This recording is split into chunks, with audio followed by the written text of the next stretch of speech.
Okay, so I welcome you back after the puja vacations that you people had. In our last class, we were discussing about new comedy by Menander.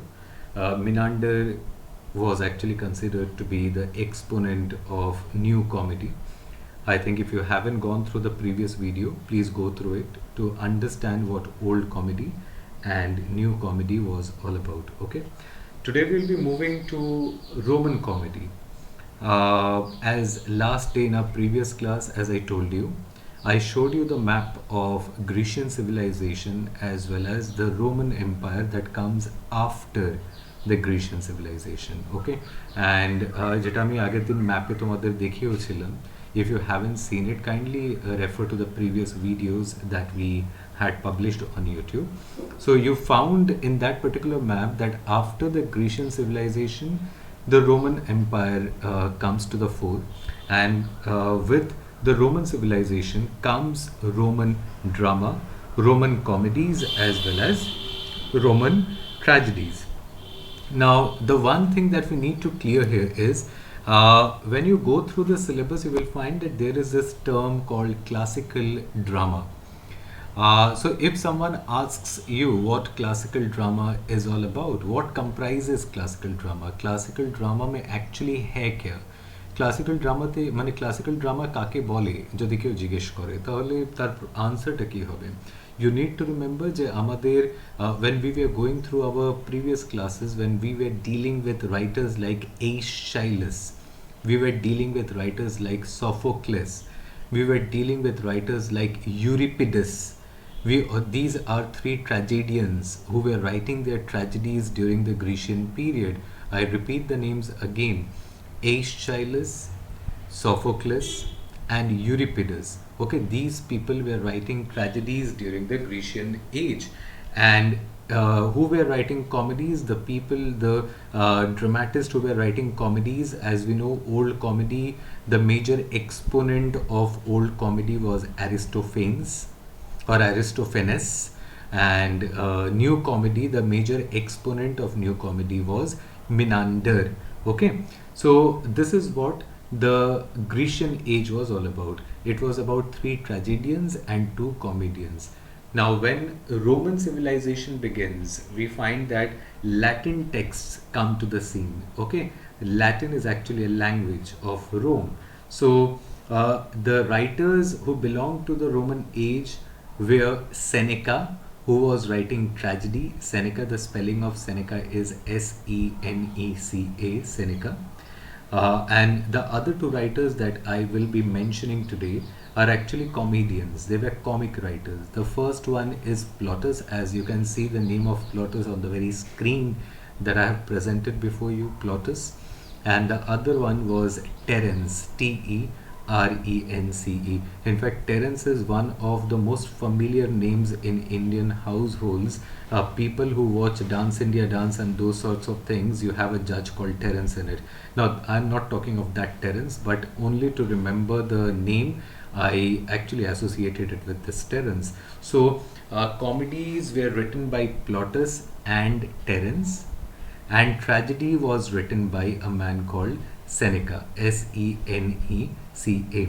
Now, when I combine the Grecian writers and the Roman writers, then the result of this is classical drama. So if someone asks me what is classical drama includes the Greek writers as well as the Latin writers. Okay, and that comprises classical drama.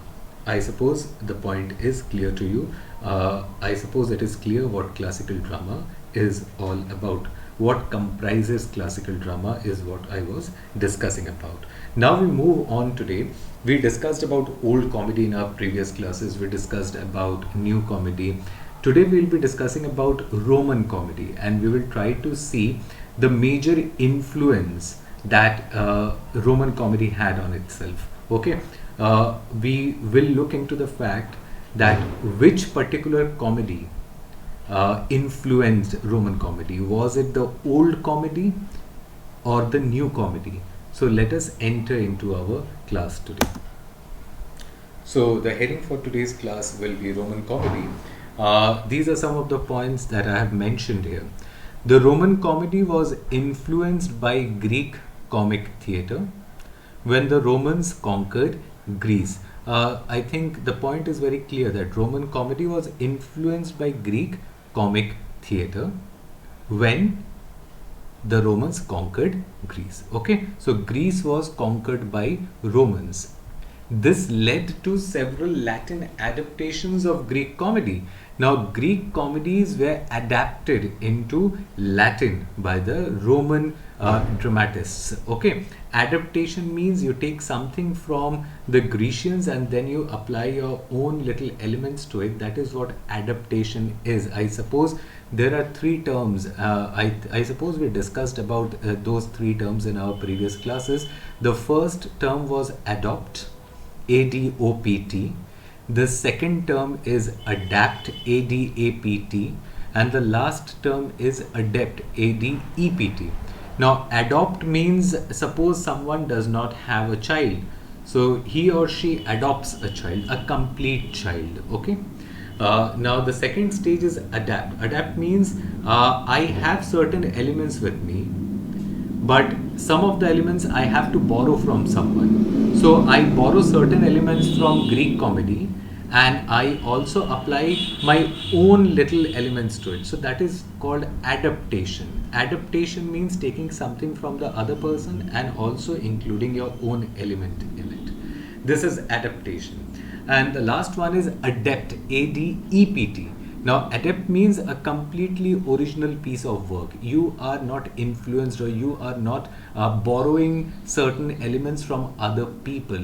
So, what we are discussing about here is about the Latin adaptations of Greek comedy. That means the Roman writers used certain elements taken from Greek comedy, and they also had certain elements of their own very self which they included in that particular comedy. So, this is what adaptation is.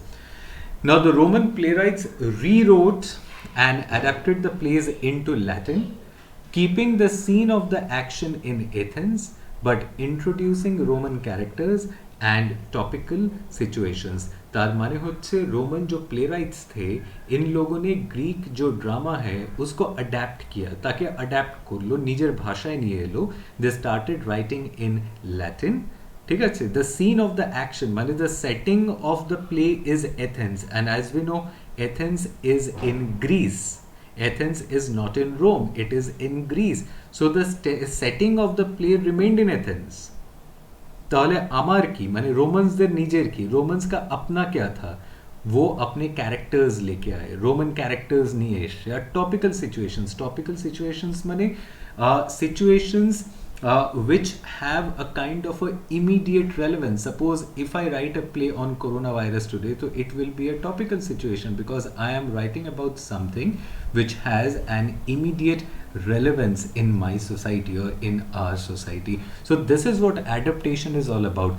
The setting is Athens, taken from Greece, and I have introduced Roman characters and my own topical situations, my own contemporary problems of my own society is very much present in my play. So that is what topical situation is, and this is what adaptation means. Okay, so what I mean to say is that the setting of the play is Athens, that is Greece, but the characterization is definitely Roman in nature, and we are talking about a contemporary situation, our own contemporary situation. I am not talking about Greece, I am talking about my own contemporary situation, though the action, the setting is Greece or Athens.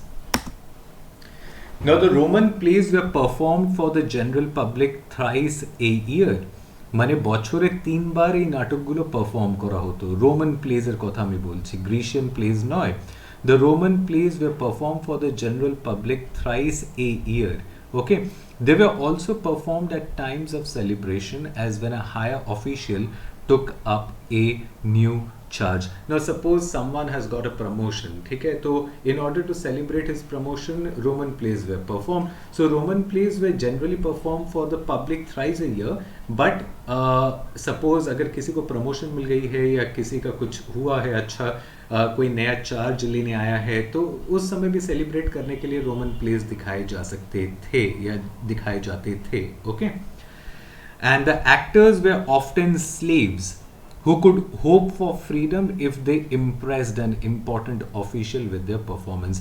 Now, while going through the Grecian age, and now while we are going through the Roman civilization or the Roman Empire, we find that one thing is common between the two ages, that is the presence of the slaves. Slaves were also present during the Grecian civilization and as well as the Roman Empire. And these slaves definitely had their own owners. Slaves के तो मालिक हैं, लेकिन slaves यहाँ पर acting भी करते थे स्टेज के ऊपर. क्यों? बिकज ওদের মনে একটা আশা ছিল যে ওদের নাটক দেখতে যদি কোনো বড় লোক আসে আর যদি সে ইমপ্রেস হয়ে যায় তার অ্যাক্টিং দেখে, তাহলে the slaves could hope for freedom, उसको आज़ादी मिल सकती है, उसको अपने मालिक से छुटकारा मिल सकता है. इसीलिए वो लोग एक्टिंग करते थे ताकि कोई इम्पॉर्टेंट ऑफिशियल आएगा, उनका परफॉर्मेंस देखेगा, इम्प्रेस हो जाएगा और उनको आज़ाद कर देगा. So this was one of the way in which the slaves could hope for freedom. This is one of the way. There was another way in which the slaves could hope for freedom. That is कि স্লেভসরা যে মালিকের জন্য কাজ করছে সে কাজ করার পর তারা পার্ট টাইম জবও করতে পারে তার বাইরে, and they can earn money and save money.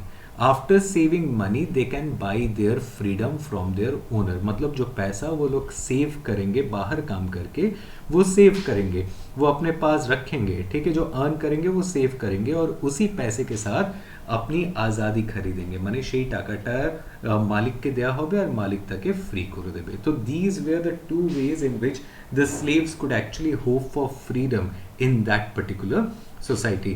And this is the reason why the actors during the Roman period were often slaves who could hope for freedom if they impressed an important official with their performance.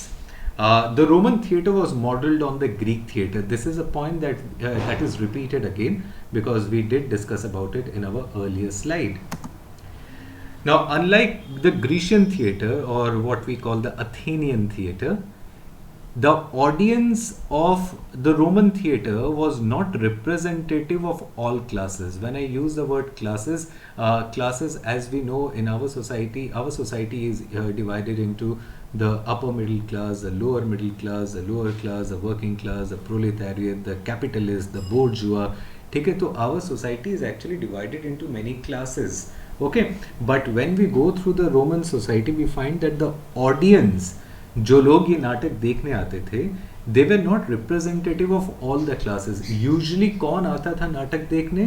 যারা একদম lower ক্লাসকে belong করে তারা কিন্তু নাটক দেখতে আসতো. যারা जो एकदम नीचे तबके के लोग हैं वही ये नाटक देखने आते थे. ठीक है, अनलाइक द अथेनियन थिएटर. तार माने ग्रीशियन थिएटर में Grecian theatre was representative of all classes. Her class के लोग ग्रीशियन थिएटर देखने आते थे.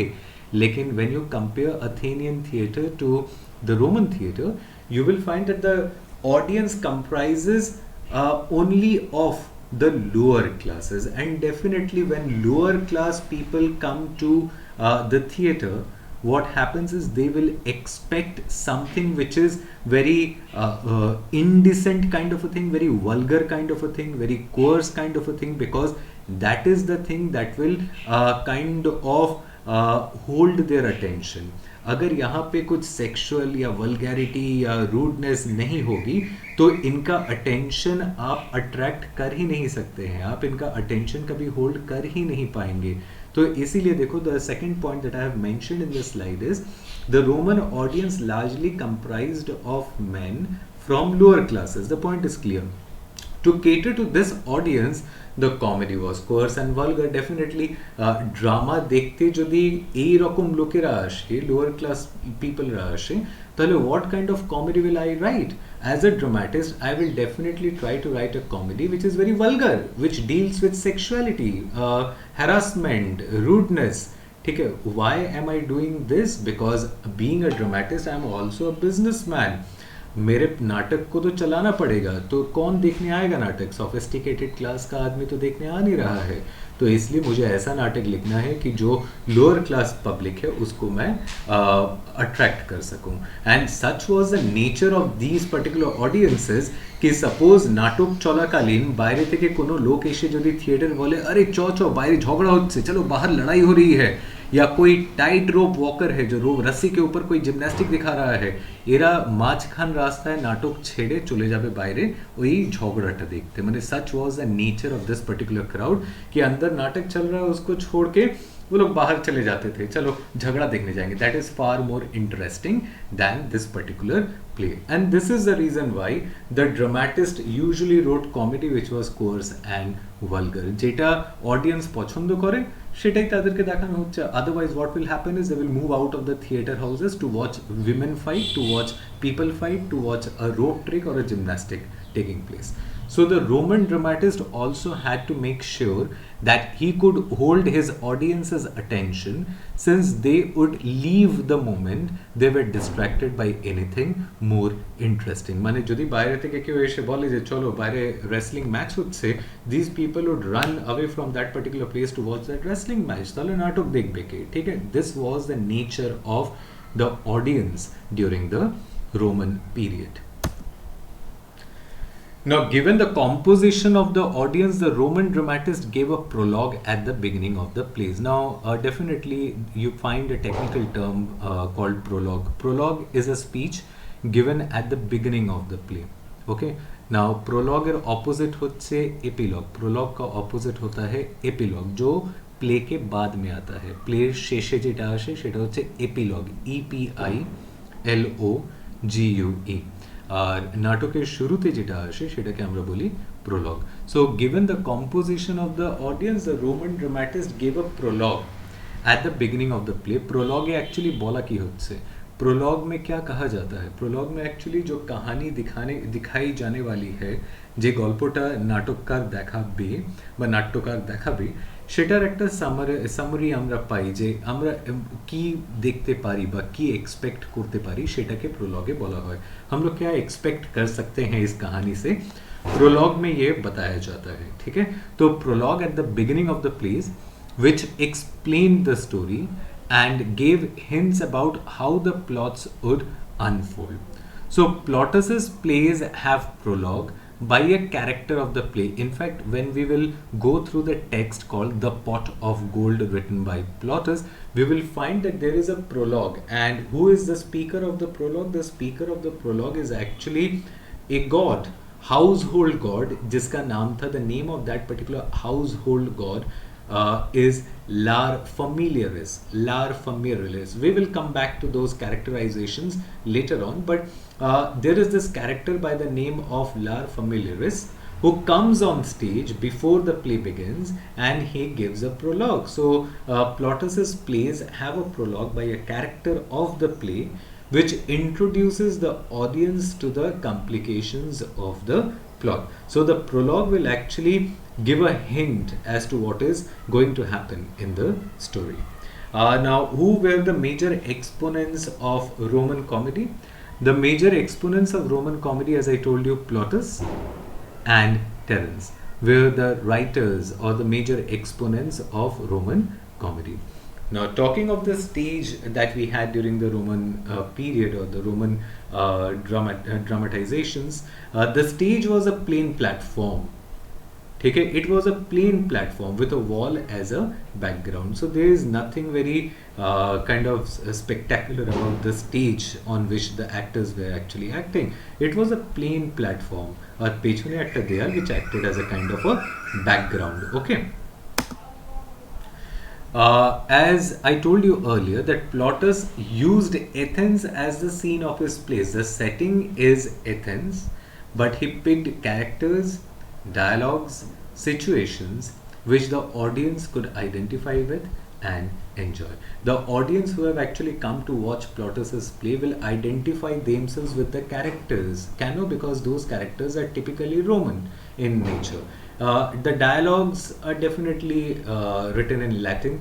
Situations, as I told you earlier, there was this word called topical reference. Topical means which refers to the immediate situations that we are in. So the audiences identified with the characters, the dialogues and the situations, though the setting of the play was Greece or Athens. Okay, Athens is just a small part of Greece. Plautus and Terence reworked the Greek plays, but instead of the style of the old comedy, they responded to the idea of new comedy. So, in the very beginning, as I told you, that Roman comedy was more influenced by the new comedy of Menander. Okay, they were not influenced by old comedy. So, आपको ये याद रखना है कि Roman comedy जो है उसको उसके ऊपर सबसे ज़्यादा प्रभाव अगर किसी कॉमेडी का पड़ा था तो वो एक्चुअली न्यू कॉमेडी का था. एंड न्यू कॉमेडी का मेजर एक्सपोनेंट कौन है? The major exponent of new comedy is Menander. Okay, now there is this writer, a person who has written a book on Plautus. The name of this particular man is Costas Panayiotakis. ठीक है, इसका pronunciation कुछ ऐसा है, Costas Panayiotakis. This is the name of the writer. This is the name of the writer, and what he says is very significant. Let us go through his speech and see what he says. Plautus makes his Greek characters allude to Roman customs and stresses the motive of treachery and deceit, sacrifices subtlety of character portrayal to amusingly violent images of verbal and visual humor, and gives a new dimension to his character of the cunning slave who dominates the action and becomes not only the hero of the play but also the poet's alter ego. Plautopolis is a topsy-turvy world in which everything is possible. Now, in this long quote from Costas Panayiotakis, let us give you some of the important words that are important in this particular quotation. The first thing is, Plautus stresses on the motive of treachery and deceit. When we go through some of the plays of Plautus, we will find that the major theme of Plautus's plays are treachery and deceit. Now, what do you mean by the term treachery? Treachery का मतलब होता है betrayal of trust. किसी को धोखा देना, ठीक है? काउके माने dump करा, betrayal of trust. Deceit माने टा कि है, deceit means a kind of a cheating.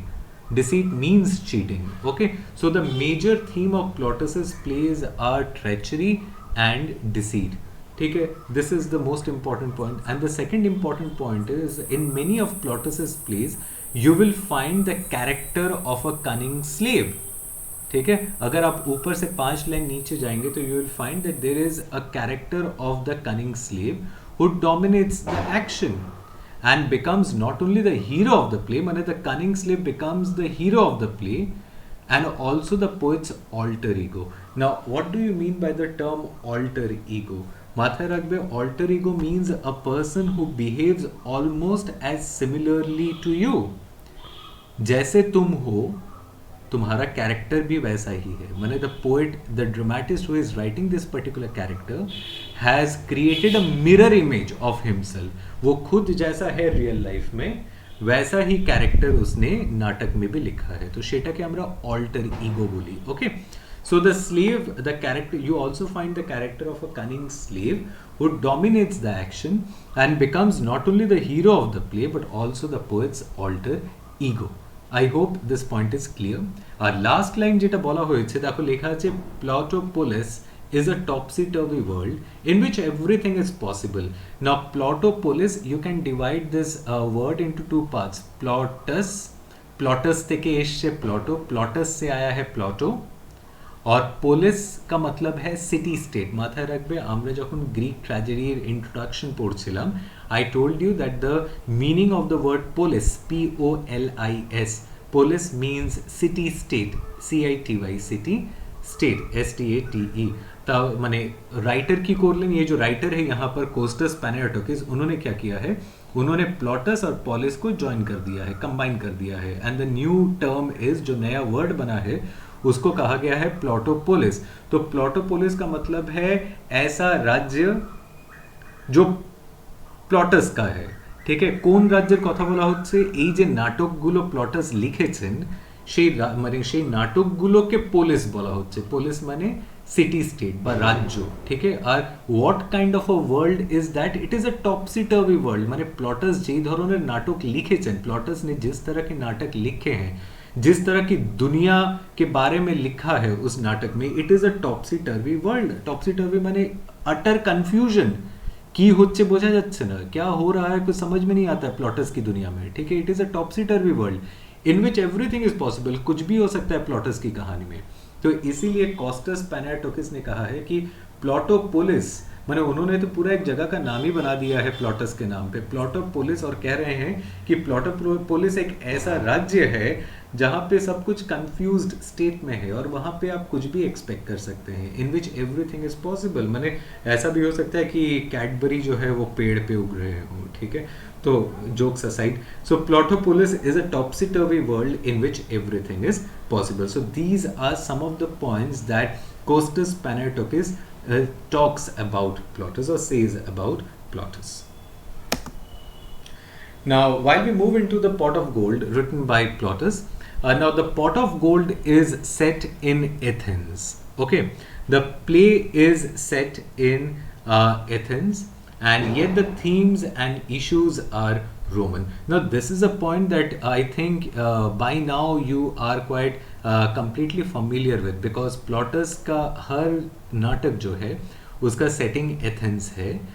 Pot of গোল্ডেরও setting হচ্ছে एथेंस, কিন্তু যে ইস্যুসগুলো নিয়ে প্লটাস কথা বলছেন, जिन इश्यूज के बारे में वो बात कर रहे हैं, थीम्स के बारे में बात कर रहे हैं, those issues and themes are Roman. Now, Pot of Gold falls within the tradition of Fabula Palliata. Fabula Palliata means comedies. Roman भाषा में Fabula Palliata का मतलब होता है comedy. Okay, Fabula Palliata means comedy. Now, definitely the question arises, फिर tragedy को क्या कहते हैं वो लोग? Tragedy को वो लोग कहते हैं Fabula Crepidata. You can write down the spelling. The spelling is Fabula, F-A-B-U-L-A, Fabula Crepidata, C-R-E-P-I-D-A-T-A. I repeat, C-R-E-P-I-D-A-T-A. Okay, Fabula Crepidata. Okay, so comedy का मतलब हो गया Fabula Palliata, and tragedy नाम होच्छे Fabula Crepidata. Okay, so the Pot of Gold falls within the tradition of Fabula Palliata. Plautus's comedies are a reflection of the society of the time. Okay, so Plautus যখন comedy लिखছেন তার সেটিংটা Athens होती ही पारे, setting Athens हो ही सकता है, लेकिन वहाँ पे जिस इश्यूज के बारे में लिखा जा रहा है, it actually reflects, his plays are actually a mirror of the society of the time. It also gives us an insight into the position of the women and slaves. When you go through with Pot of Gold, you will find that the play tells you a lot about the position of women, how women were treated in that kind of a patriarchal society. And you know what patriarchy means. Patriarchy is actually a system where the control, the power resides in the hand of the father. Okay, that is a system. A system is called a system of power, or the system of ruling over others is what patriarchy is. So Roman society, the Grecian society were all patriarchal societies. So women, what sort of a position did women have in that society? This play, Pot of Gold, provides you an answer to that particular question. In fact, we will also be dealing with the question of slaves. So women and slaves, we will look into the position of the women and slaves in that particular society when we go through the play called the Pot of Gold. Now, let us first talk about the women. What conditions were there about the women? Women did not enjoy much freedom in Roman times. Okay, it was a patriarchal society, as I told you, governed by fathers, having ultimate control over the system, each and everything. Now, Cicero, this particular man is a philosopher. Cicero says, our ancestors in their wisdom considered that all women, because of their innate weakness, should be under the control of guardians. This was the view of the Roman people. That according to their ancestors, the ancestors thought that since women were physically weak, innate weakness, they should be guided or controlled by guardians. Until and unless she is married, it is her father who will control her, and once she is married, her husband would control her. So, after the father, it was a husband's duty to be the woman's guardian. And then the question naturally arises कि अगर किसी का बाप भी नहीं है और किसी का हस्बैंड भी अगर नहीं है तो तब कौन उसका गार्जियन बनेगा তখন তার গার্জিয়ান কে হবে সেটারও আবার प्रावधान আছে সে उसका भी सॉल्यूशन है सॉल्यूशन क्या है in the absence of either the state recommended a male relative would be appointed as a guardian माने in either case be it a father or a husband or a male relative, the person has to be a man, and only a man can be appointed a guardian to the woman. Why? Because of their innate weakness. This was the kind of thought that prevailed in that particular society. Okay. Now, girls were given the same education as boys, but only girls from rich families continued their education beyond primary education. Okay, only girls coming from sophisticated families continued their education. बाद बाकी तो primary education के बाद उनका education stop हो जाता था. I think these are some of the points that we South Asian countries are quite familiar with. These are points that we are talking about ancient Rome. When you consider the condition that we live in South Asia, be it Bangladesh, India, Pakistan, Nepal, Sri Lanka, I think these issues still prevail.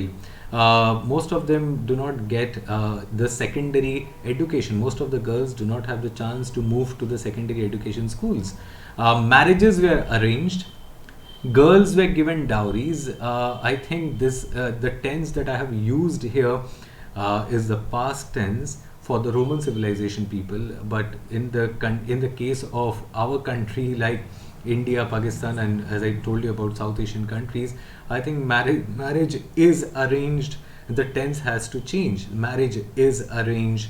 Girl is given dowries. I think this is still a reality in India, Pakistan, Nepal, Bangladesh. It is still a reality that girls are given dowries. Without dowries, they cannot marry.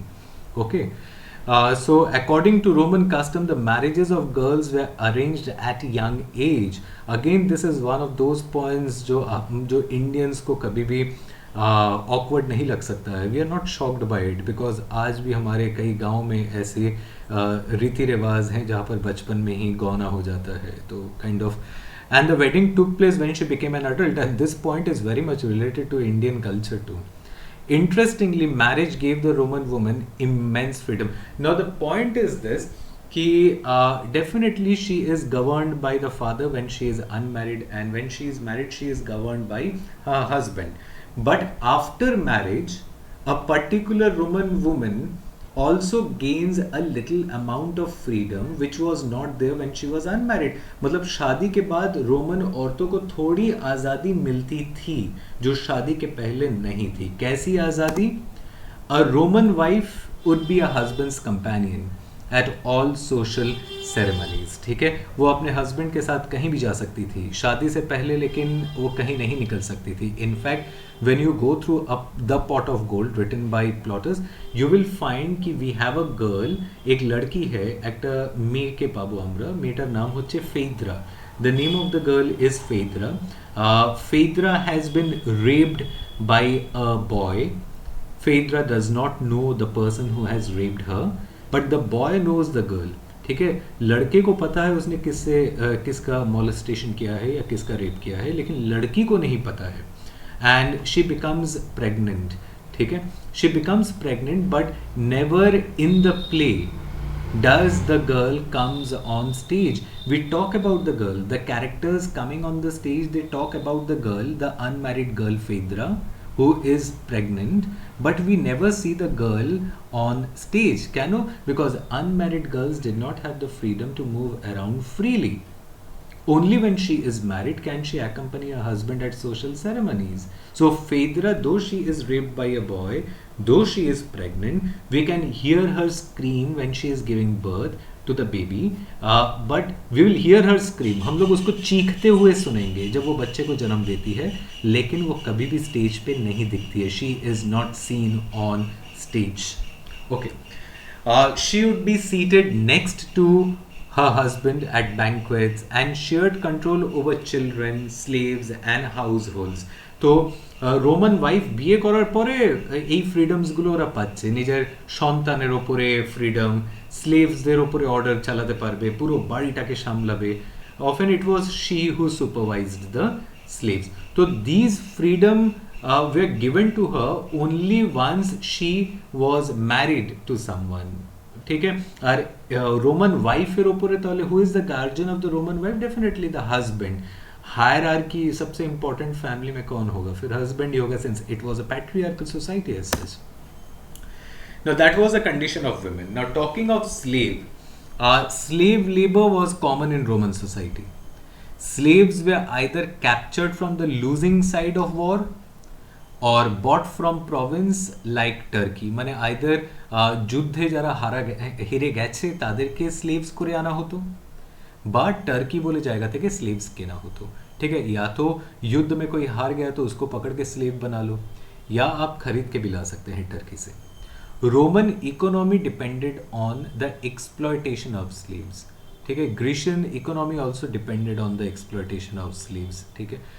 The public works way manage by the slaves. जितना মানে মেনিয়াল কাজ काम होता है, suppose নর্দমা পরিষ্কার করা, cleanliness, this and that, সব কিছু কারা সামলাবে? The slaves. डेफिनेटली स्लेव्सের কাজ, जो काम हमारे इलाके में डोम करते हैं वही काम वो स्लेव्स करते थे. But slaves performed a very important function in society, but yet they were not given that status. Okay. The public works were managed by the slaves. Educated slaves helped in the administration and private industries. Slaves also helped in household chores. घर का काम में भी, घर के काम में भी slaves आपकी मदद करते थे. माने बाड़ीर काजेও slaves তোমাকে help করছে. Most actors on the Roman stage were slaves, as I discussed earlier, that slaves acted on stage. কেন act করতো সেটাও আমি বলেছি. They were considered a sign of prosperity for the owner, and even people with modest means owned slaves. माথায় রাখবে, যার কাছে যত slaves, that is actually a sign कि उसका status बहुत high है या low है. जिसके पास 4 या 5 slave है, इसका मतलब वो बहुत बड़ा आदमी है. जिसके पास खाने को पैसा नहीं है, उसने भी एक नौकर रखा है. बिकॉज তোমার কাছে খাওয়ার টাকা হোক না হোক, you should own a slave because that is a mark of status. status. So slaves were considered a sign of prosperity for the owner, and even people with modest means, যাদের কাছে কিছু নেই, মানে এই যে গল্পটা, ये जो कहानी मैं अभी तुम लोगों को पॉट ऑफ गोल्ड की बता रहा था, फेद्रा के जो पिताजी हैं, जिसका नाम है यूक्लियो, আমরা একটু পরেই দেখব ওনার নামটা, স্পেলিংটা তোমরা পাবে. The name of Phaedra's father is Euclio, and he is a miser. miser. miser का मतलब है कंजूस, কিপটে মানুষ. ঠিক আছে. বাড়িতে খাওয়ার টাকা পয়সা নেই, কিন্তু বাড়িতে একটা স্লেভ আছে. Okay, so that is what I was trying to say, that these slaves were actually considered a sign of prosperity for the owner, and even people with modest means, जिसके पास खुद खाने को कुछ नहीं है, वो भी स्लेव पाल के बैठा है, owned slaves. Slaves could buy their freedom. This is the point that I have referred to earlier. Now coming to the play, The Pot of Gold. The Pot of Gold was titled Aulularia in the original Latin. When you read the play in original Latin, you will find that the title is not Pot of Gold. It is called Aulularia. ठीक है? Aulularia means Pot of Gold. The setting is a typical street in Athens, in front of the houses of Euclio and Megadorus. So now we come to some of the characters in the Pot of Gold. The two major characters of Pot of Gold are Euclio and Megadorus. If you people remember, abhi thode slides pehle I told you about the stage of the Roman theatre. The stage was a plain stage with wall acting as a kind of a background. ठीक है, मैंने अभी थोड़ी देर पहले कहा था कि जो स्टेज होता था वो एक प्लेन स्टेज होता था, पीछे की तरफ एक दीवार which acted as a background. Just imagine कि ऑडियंस के लेफ्ट में, स्टेजर लेफ्टेर दिके ইউক্লিওর বাড়ি, মানে আমরা একটা দরজা দেখতে পাচ্ছি, ঠিক আছে, বাড়ি দেখতে পাচ্ছি না, একটা দরজা. অ্যাজ অ্যান অডিয়েন্স আমি শুধু একটা দরজা দেখছি, लेफ्ट हैंड साइड একটা দরজা দেখছি और राइट हैंड साइड একটা দরজा देखছি.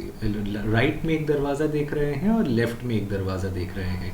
जब आप कहानी पढ़ेंगे यू विल फाइंड कि लेफ्ट की तरफ का जो दरवाज़ा है वो एक घर का दरवाज़ा है और उसमें कौन रहता है, यूक्लियो रहता है. সেই বাড়িতে কে থাকে, ইউক্লিও থাকে. রাইট হ্যান্ড সাইডে যার বাড়ি তার নাম হচ্ছে মেগাডোরাস. তাই ওই দরজা থেকে কে বেরোবে, মেগাডোরাস বেরোবে. আর স্টেজের মাঝখানে একটা মন্দির আছে, মানে দুটো বাড়ির মাঝখানে একটা মন্দির. Now Euclio is a poor man, Megadorus is a rich man.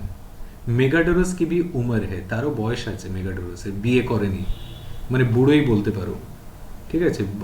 তার এজের কোনো রেফারেন্স অ্যাজ সাচ নেই, किंतु বয়স আছে প্রচুর লোকটার, ঠিক আছে. लेकिन उसने शादी नहीं की एंड सडनली ही डिसाइड्स মানে বয়স বাড়ছে, বয়স হয়েছে, এখন বিয়ে করতে হবে.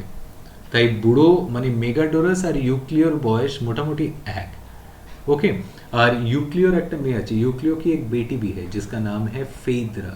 And as I told you, as the play begins, we find that Phaedra has been raped by a particular boy, যার নাম হচ্ছে লাইকনিডাস. लाइकोनिडस ने फेद्रा का रेप किया है, मॉलेस्ट किया है. फेद्रा इज प्रेग्नेंट. ओके. और আমি যেটা আগেই বললাম कि यूक्लियो और मेगाडोरस की उम्र लगभग एक है. Now Megadorus and Euclio does not know that Phaedra is pregnant. মানে বাবা জানেই না যে মেয়ের সাথে বাড়িতে থাকছে সেই মেয়েটা নাকি প্রেগনেন্ট, সেটা বাবাই জানে না. আর এইদিকে মেয়েটা বাচ্চাও দিচ্ছে, ठीक है. बाप को ये पता ही नहीं है कि उसकी बेटी प्रेग्नेंट है और बच्चा देने वाली है. एक ही घर में रहते हैं, जबकि इसका घर भी छोटा सा है because he is a poor man. Megadorus wanted to marry. Now বয়স হয়েছে কিন্তু বিয়ে করার ইচ্ছেটা তো আর যায় না. He wants to marry and whom does he want to marry, he wants to marry Phaedra. तार माने भाबो, जस्ट इमेजिन कि यूक्लियो और मेगाडोरस की उम्र एक है, लेकिन मेगाडोरस किससे शादी करना चाहता है, यूक्लियो की बेटी से जिसका नाम है फेद्रा. ঠিক আছে. And Euclio has agreed to it. কেন? Because Megadorus is a rich man. And देखबे फेसबुके यूजुअली আমরা কিছু मीम्स देखी, वो जो मीम्स देखते हैं कि सरकारी नौकरी वाला एक आदमी मोटा, एकदम काला, एकदम बाल नहीं है, टकला काइंड ऑफ, और उसकी बीवी कितनी खूबसूरत है, लेकिन शादी हो रही है. क्यों? क्योंकि उसके पास नौकरी है. These are some of the memes that we find on Facebook. ठीक है. तो Megadorus is not a very ugly looking man, but he is aged like Euclio is, and he wants to marry a virgin girl, Phaedra. And both of them, Euclio and Megadoras, does not know that Phaedra is pregnant. সব থেকে মজার ব্যাপার হচ্ছে এইটা कि सबसे मजे की बात यह है कि जिस लड़के ने फेद्रा का रेप किया है, that boy Lyconidas is a kind of nephew to Megadoras. Lyconidas माने Megadoras is the uncle of Lyconidas. Megadoras is the uncle of Lyconidas. मतलब Megadoras जो है Lyconidas का मामा है, और Megadoras को पता ही नहीं है कि उसका जो भगना है उसने क्या किया है, সে জানেই না. আর মেগাডোরাস কাকে বিয়ে করতে চলেছে, সেই মেয়েটাকেই বিয়ে করতে চলেছে যার রেপ করেছে কে, তার নিজের ভাগ্নে, যার নাম হচ্ছে লাইকনিডাস. Okay, so we find that there is a very simple setting. On the one hand you have Euclio's house. Euclio is a miser, किप्टे, हार्ड किप्टे, बहुत ही कंजूस है. और मेगाडोरस is a rich man, and Euclio has agreed to give his daughter in marriage to Megadoras because Megadoras is kind of rich. Euclio is an old miser. अच्छा, कहानी में एक ट्विस्ट है. ইউক্লিওর গ্র্যান্ডফাদার একটা पॉट ऑफ गोल्ड বাড়িতে লুকিয়েছিল. यूक्लियो के जो ग्रैंडफादर थे उन्होंने एक सोने का कलश, माने एक कलश जिसमें सोना था, उसको घर में छुपाया था. और इसके बारे में सिर्फ घर के देवता को ही पता था. বাড়ির দেবতা হচ্ছে Lar Familiaris. the name of the household god is Lar Familiaris. আর গ্র্যান্ডফাদার মরার সময় বলেছিল যে যে তোমার পুজো করবে তাকেই তুমি এই পট অফ গোল্ডের সন্ধানটা देवे, जो तुम्हारी पूजा करेगा उसी को तुम ये स्पॉट ऑफ गोल्ड का जो ये है कि यहाँ पर पॉट ऑफ गोल्ड है, ये इंफॉर्मेशन सिर्फ उसी को देना। तो ये बोल के बुढ़ा मर गया, ग्रैंडफादर मारा যায়। গ্র্যান্ডফাদারের যে ছেলে সে लार फैमिलियरिस के कोनोदिन पूजो करेनी, ताई लार फैमिलियरिस ने उसको कभी बताया ही नहीं कि तुम्हारे घर में पॉट ऑफ गोल्ड है। वो बेचारा गरीब का गरीब मर गया। अच्छा, उसके बाद आया यूक्लियो। यूक्लियो भी लार फैमिलियरिस की पूजा नहीं करता है, तो ताइजो ने लार फैमिलियरिस डिसाइडेड कि मैं इसको भी नहीं बताऊंगी कि पॉट ऑफ गोल्ड घर के अंदर है। लेकिन यूक्लियो की जो बेटी है মানে ইউক্লিওর মেয়ে যার নাম হচ্ছে ফেইদ্রা, সে কিন্তু লার ফ্যামিলিয়ারিসকে প্রচন্ড ভালোবাসার পুজো করে। And this is the reason why Lar familiaris ইউক্লিওকে এটা জানিয়েছে যে তোমার বাড়িতে পট অফ গোল্ড আছে। কেন জানিয়েছে, क्यों बताया लार फैमिलियरिस ने यूक्लियो को? क्योंकि कल अगर वो अपनी बेटी की शादी देगा तो डाउरी देना पड़ेगा, तो ये पॉट ऑफ गोल्ड जो है वो डाउरी का काम करेगा। And this is the reason why Lar Familiaris tales यूक्लियो कि तुम्हारे घर में घर के नीचे पॉट ऑफ गोल्ड दबा हुआ है। আর যখন ইউক্লিও এটা জানতে পারছে যে ওর বাড়ির ভেতরে পট অফ গোল্ড আছে, डेफिनेटली वो तो पहले ही कंजूस है ही। Now when he comes to know that he has a pot of gold, he guards it fiercely. दिन रात তার ঘুম হচ্ছে না, মানুষ না খেতে পারলেও ঘুমোতে পারে না, और जब उसके पास बहुत ज़्यादा हो जाता है तब भी उसको नींद नहीं आती है, टेंशन में कि कहीं चोरी ना हो जाए। ठीक है, यूक्लियो के पास पहले भी कुछ नहीं था, पहले भी गरीबी था। अब जब पॉट ऑफ गोल्ड आ गया तब भी उसको नींद नहीं आ रही है, and he guards it fiercely. ठीक है, now the entire plot of the play revolves around Euclio at the times of hiding the gold from others until it is stolen from him। মানে ইউক্লিও বহু চেষ্টা করছে যে পট অফ গোল্ডকে সামলে রাখা যায়, किंतु अल्टीमेटली पॉट ऑफ गोल्ड चोरी हो रहा है। ठीक है, यूक्लियो बहुत कोशिश करता है कि पॉट ऑफ गोल्ड को बचा के रखा जाए, लेकिन अल्टीमेटली पॉट ऑफ गोल्ड चोरी हो जाता है, जो लास्ट में फिर मिल भी जाता है। और जब मिलता है तो यूक्लियो একটা লেসন শেখে। What is that lesson? He learns a lesson, and what he does is নিজের মেয়ের বিয়ে কার সাথে দেবে? डेफिनेटली সে মেয়ের বিয়ে আর মেগাডোরাসের সাথে দেবে না, बिकॉज अब उसको पता चल गया है कि उसकी बेटी प्रेग्नेंट है और उसको प्रेग्नेंट करने वाला लाइकोनिडस है। लाइकोनिडस खुद आके उसकी लड़की का हाथ मांग रहा है, क्योंकि उसकी लड़की ने उसके बच्चे को जन्म दिया है। তাই লাইকনিডাস আলটিমেটলি ম্যারিজ ফেইদ্রা, एंड यूक्लियो সেই पॉट ऑफ गोल्ड যেটা चोरी हो গেছিল, जो पॉट ऑफ गोल्ड चोरी हो गया है, वो उसको वापस मिल जाता है। और तब यूक्लियो क्या करता है, अपनी बेटी को वो पॉट ऑफ गोल्ड दे देता है शादी में। মানে মেয়েকেও দিচ্ছে বিয়েতে, তার সাথে ডাউরি হিসেবে সে পট অফ গোল্ডটা নিজের সান ইন লকে দিয়ে দিচ্ছে। So Euclio learns a lesson only when he loses his pot of gold, and in the end he gives it away happily to his daughter and son-in-law. Now, while Euclio is preoccupied with hiding his treasure, his daughter Phaedra has been seduced by Lyconidas. Now, this is the story that I was referring to earlier. यही मैं तुम लोगों को बता रहा था कि Lyconidas was the name of the youth जिसने रेप किया था Phaedra का। A youth who wishes to marry her as she is expecting their child. Okay, now Lyconidas has raped Phaedra, and ultimately he comes back to marry Phaedra because Phaedra ने उसके बच्चे को जन्म दिया है। Oblivious to this, মানে ইউক্লিও বাবা জানেই না যে মেয়ের সাথে কি হয়েছে। বাড়ির স্লেভ জানে, यूक्लियो के घर में जो नौकर है, जो स्लेव है एक औरत, उसको पता है कि उसकी लड़की प्रेग्नेंट है, लेकिन बाप को नहीं पता है कि उसकी बेटी प्रेग्नेंट है। ऑब्लिवियस माने यूक्लियो जाने ना, यूक्लियो को नहीं पता है। To this Euclio has accepted his neighbour Megadorus's proposal of marriage for his daughter. And who is Megadorus? Megadorus happens to be Lyconidas's uncle.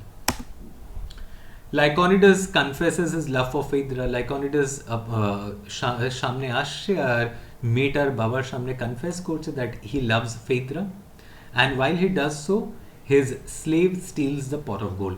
यूक्लियो का pot of gold चोरी कौन कर रहा है? माथे रखबे लाइकोनिडस का एक नौकर है। लाइकोनिडस का एक नौकर है, स्लेव है, जो ये पॉट ऑफ गोल्ड चोरी करता है। कार पॉट ऑफ गोल्ड? ইউক্লিওর pot of gold and ultimately Lyconides নিজের স্লেভের কাছ থেকে সেই পট অফ গোল্ডটা উদ্ধার করতে পারছে, তাই জন্যই তার বিয়েটা হচ্ছে फेदरार সাথে अल्टीमेटली। ठीक है, जब वो पॉट ऑफ गोल्ड अपने स्लेव से लेके आता है फेदरा के पापा के पास, यूक्लियो के पास, यूक्लियो बिकम्स वेरी हैप्पी कि देखो कितना अच्छा लड़का है कि मेरा पॉट ऑफ गोल्ड मेरे को वापस दे रहा है। तो he also learns a lesson कि पैसा बड़ी बात नहीं होती है, पैसा जितना चाहिए उतना ही हो, उससे ज़्यादा होगा तो आदमी शांति से कभी सो नहीं सकता है। Okay, so Lyconides confesses his love for Phaedra to her father and while he does so his slave बोलते Lyconides slave steals the pot of gold, and ultimately Euclio gets the pot of gold back, and the ending of the play is happy with Lyconidas and Phaedra marrying each other, and the miserly Euclio deciding to give them the pot of gold as a wedding gift. So this is in short an introduction of the pot of gold. Okay, so today what we dealt with is, the first thing that we dealt in our first slide was the features of Roman comedy. Then we moved on to the condition of women in that particular age, the condition of slaves, and then we dealt with an introduction to the pot of gold. We also told you that pot of gold was originally known as aulularia in Latin, and I also gave you a brief summary of what pot of gold is all about. You have some of the major characters called Euclio, Megadorus, Phaedra. Phaedra is the daughter of Euclio. You have Lyconidas. Megadorus is the uncle of Lyconidas. You have certain other minor characters too. We will be dealing with it when we enter the text next week. Okay, I suppose these points are clear to you. So with this, I end this lecture of today's.